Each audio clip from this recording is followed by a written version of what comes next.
Okay, we're going to try round 2 with this. Let's see if this is going to work. Am I live? It says I'm live. We'll see how this goes. So I tried round 1 and it was working just fine. All of a sudden it said buffering and then people couldn't see or hear me anymore. So we're going to try round 2 and maybe I'll splice round 1 and round 2 together for the replay. So, okay, I have a confirmation that it's working. Excellent. So we will we'll wait a few moments for folks to jump on in, and then we will continue with the meditation here. So that's part about YouTube is, you never know what you're going to get, and being able to fly by the seat of your pants becomes important. And actually, while we're on that topic, I can kind of bridge that with meditation.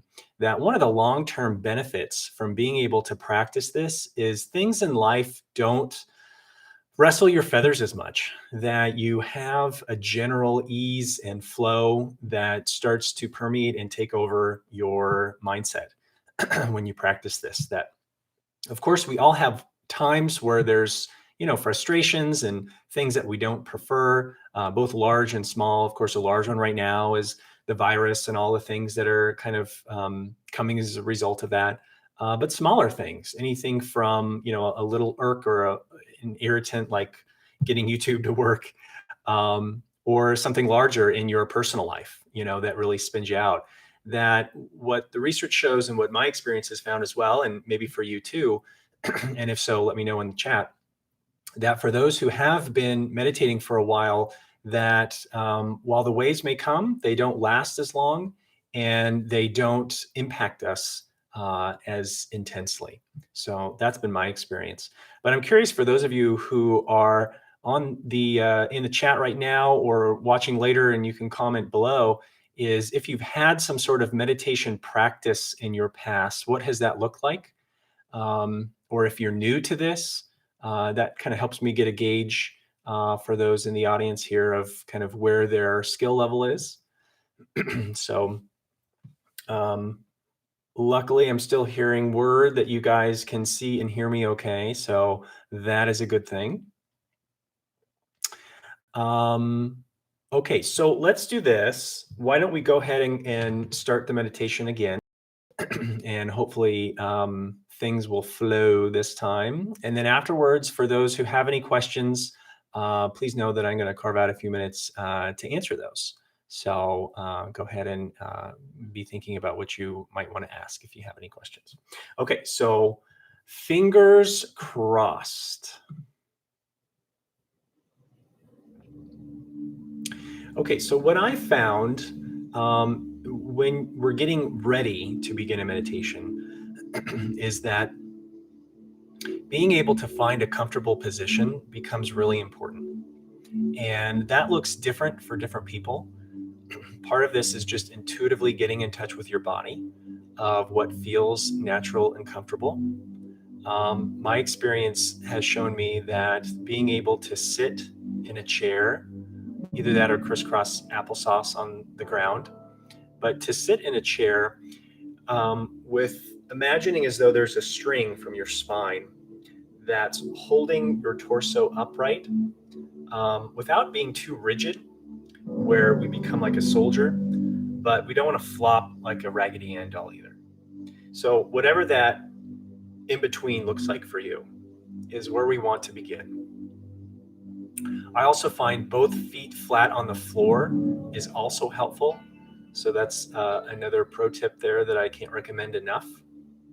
So I know it's easy for us to want to cross our feet or have one leg over the other, but this is just a more open and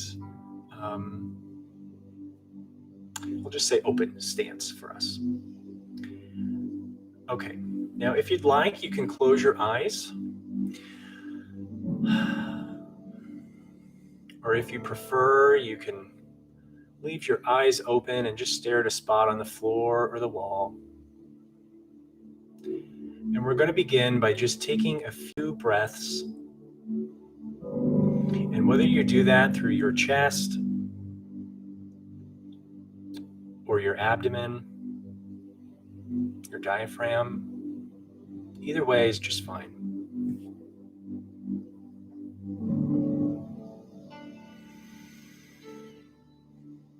You can lay down as well if you wish. The only caution with that is we don't want to fall asleep. John Kabat-Zinn says we want to fall awake when we practice meditation.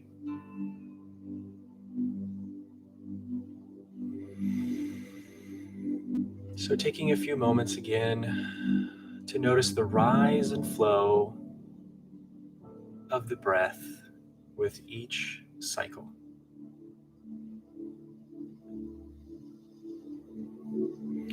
And what's happening when we get in touch with our breath and we slow down from the noise of life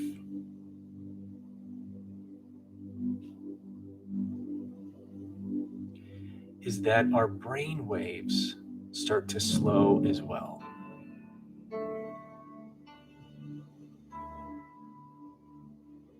Imagine as though in your mind now the door is opening. Our perception is expanding.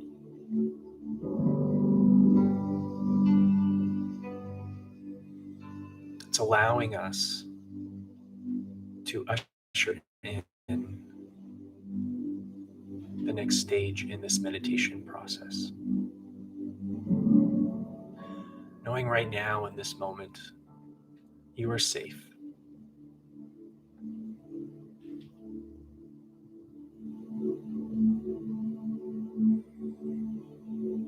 That it's okay to connect with yourself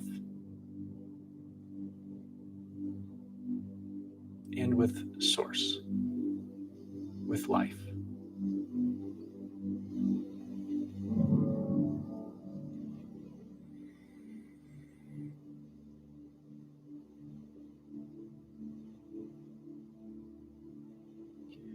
When we practice meditation, especially if we're new, our mind can get flooded with questions.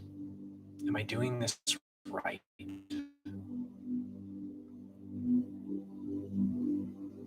What if my mind wanders? Am I really meditating? So it's important to say right from the get-go that you can't mess this up. You can't get this wrong. When your mind wanders, as it inevitably will, that's just what minds do.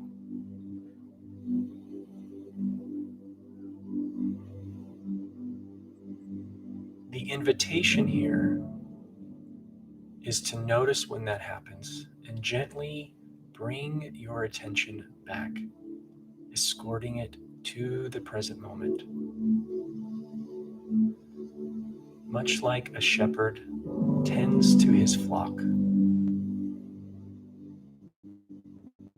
we can aim with our attention.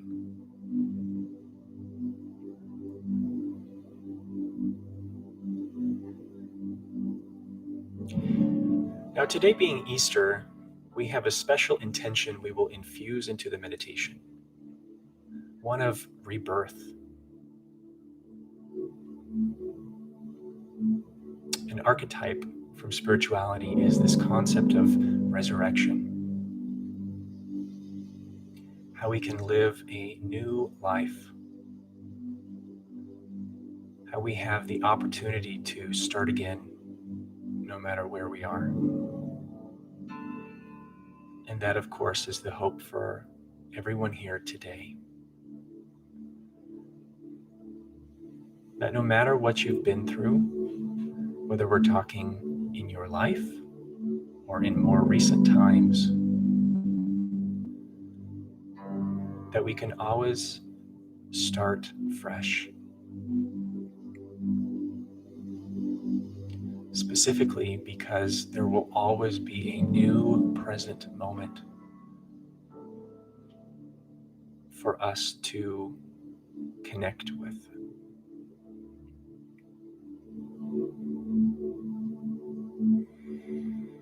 So again, just gently following the ebb and flow with each breath cycle.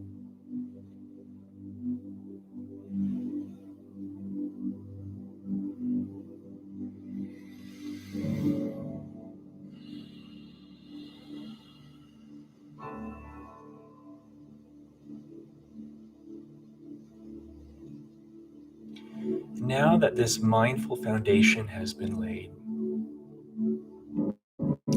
we enter into the phase of the meditation, placing particular intention.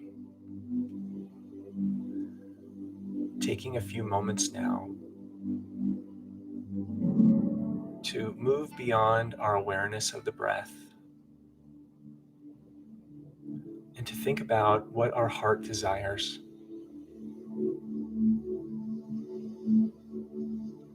What do we wish to see in our own personal life right now?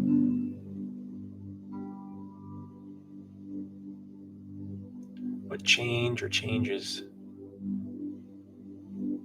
do you wish to see manifest?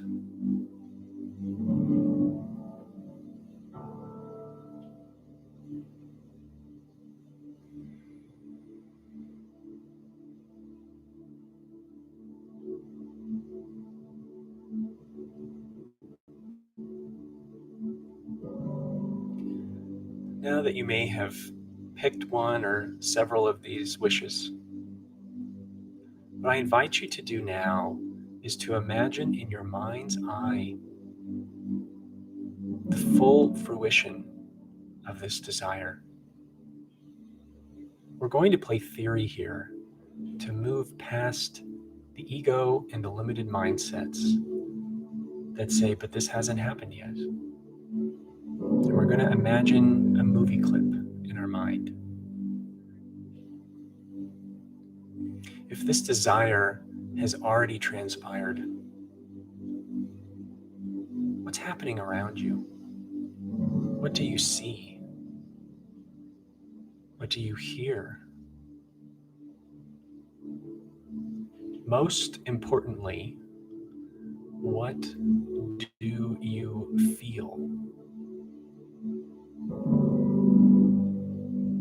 See if you can spend a few moments intentionally identifying an emotion that you would feel if your desire has come to pass.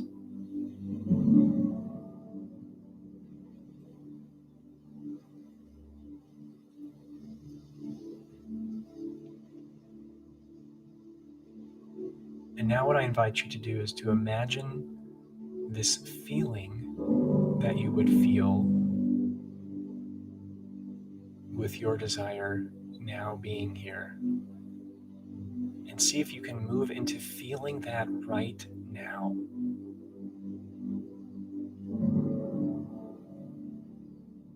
How do you feel in your body?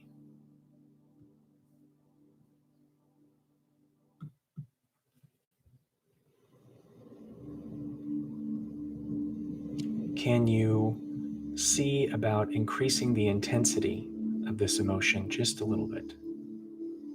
Turn up the volume.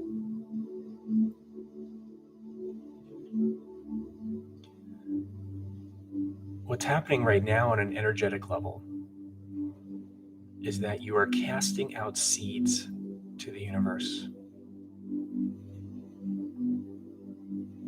You're planting them. And the more that you come back and feel these emotions of what you would be feeling, you're attending to the garden.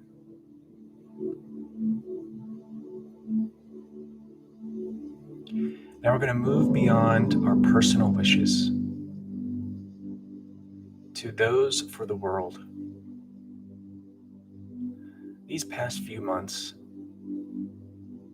have brought about historic changes in the history of our planet.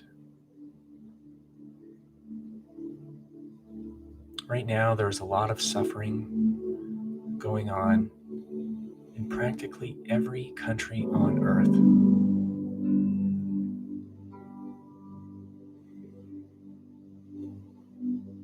And while we can't be there for our global brothers and sisters in person, we can be there energetically.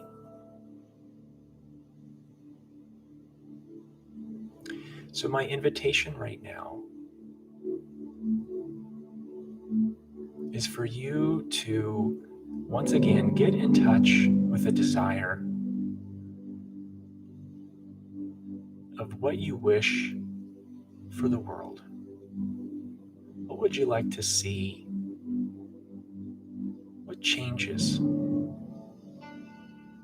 you want to bring about? Now get in touch with an emotion of what that desire means to you. How would you want to feel if this intention became a reality?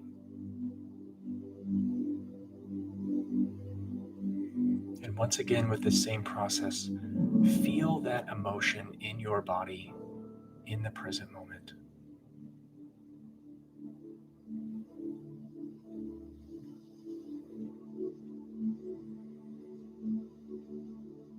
One particular intention that I have is that children everywhere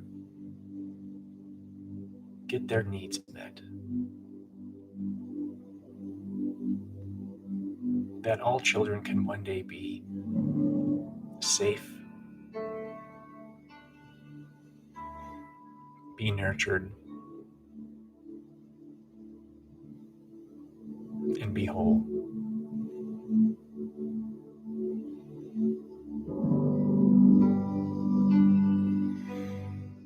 The more we hold these meditations, and the more we share a similar vision for the world,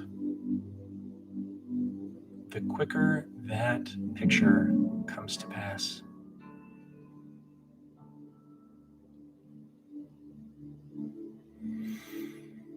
And as we end this meditation, I invite you now to bring your awareness to your heart, to the physical space in your chest where your heart resides.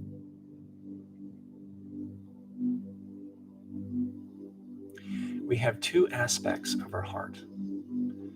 We have the physical organ, and we have the energetic chakra space. So I invite you now to imagine breathing in and out of your heart region.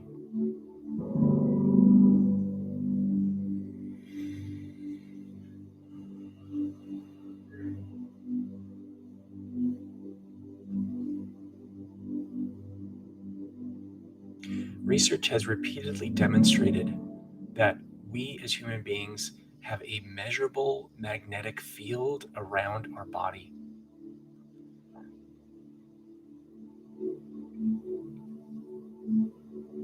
And that when we get in touch with our heart and breathe in and out like we're doing right now, this measurable magnetic field expands.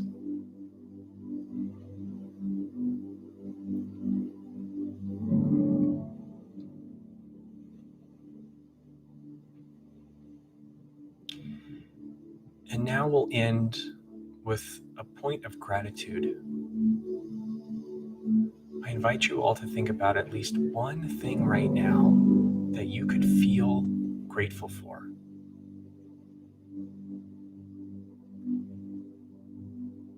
Have that one thing be meaningful to you. And now see if you can feel that sense of gratitude welling up in your heart.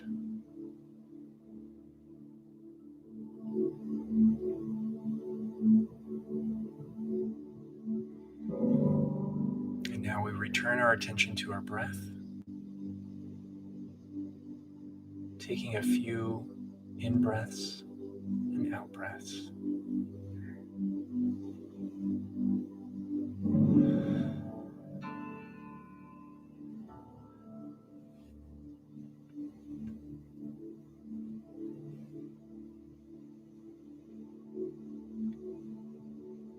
Now slowly bring your attention back to the room,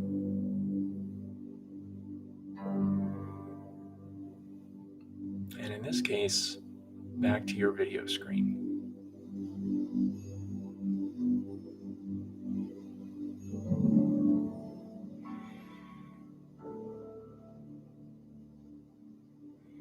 Hmm.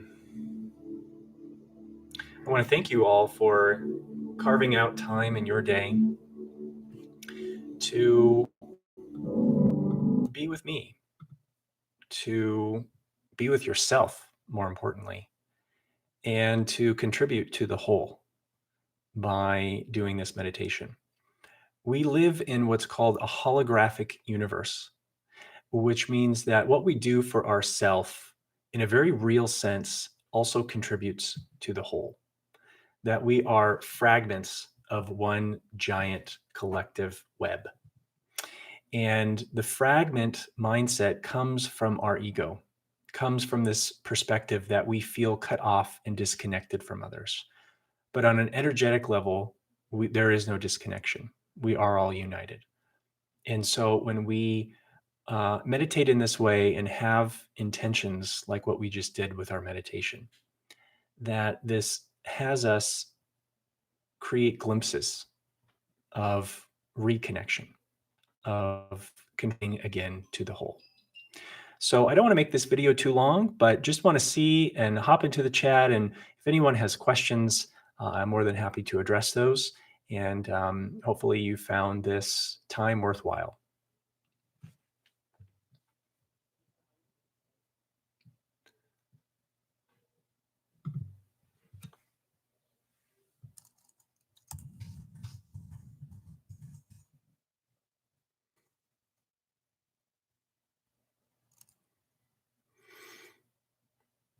So Paula just said that Jenny had just posted a blog about visualizing your excitement. How cool.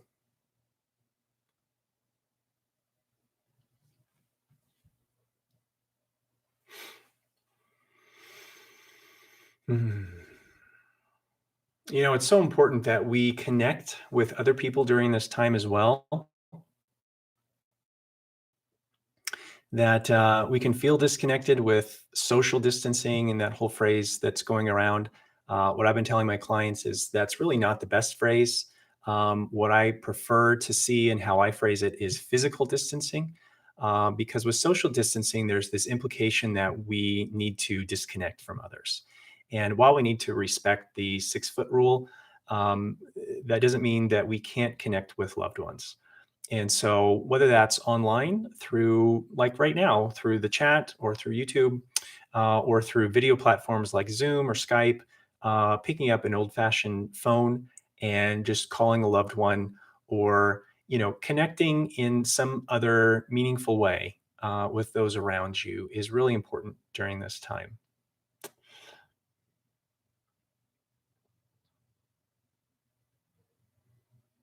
Yeah, Paula said we can connect energy. That's so true.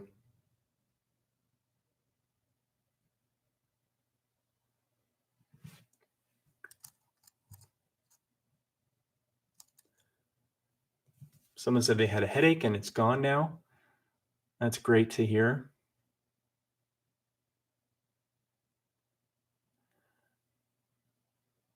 Yeah, oftentimes I've found that in my practice as well. So I ran a chronic pain group, a weekly group, at my last practice for close to a decade. And oftentimes when we would do meditations, their pain levels would lift, but in a very paradoxical way that uh, i- meditation is not about implementing change. And that's a really important point, that meditation is about growing and flexing then over time this muscle of acceptance. And I'm not a big fan of that word, as I'll talk about in future videos. But essentially, what acceptance means is that uh, we are fostering further space for allowance of what is. That we're being able to tolerate the things that we don't like to see, or being able to best manage the frustration and anxiety that can come with ambiguity, and just holding space for that to be, to just exist. And so when it comes to pain in particular, being able to not stay stuck in this Western medicinal perspective of symptom reduction and wanting to see that pain go away, as of course we naturally all have, because we're hedonists by nature. But being able to say, okay, if I were to radically acknowledge what is right now, this is my pain. This is the degree of pain that I feel. This is where it is. This is a description of how it's manifesting in my life, etc. And when I can just acknowledge that and just carve out a little bit of space for that pain to be there, then we move past the tug of war of wanting to make this go away. And then the pain and reality say it's still here. And so this is why meditation is powerful, because then paradoxically, in an indirect way, oftentimes that lowering of our resistance then allows that pain to attenuate. Um, and of course, headaches can be a small example of that.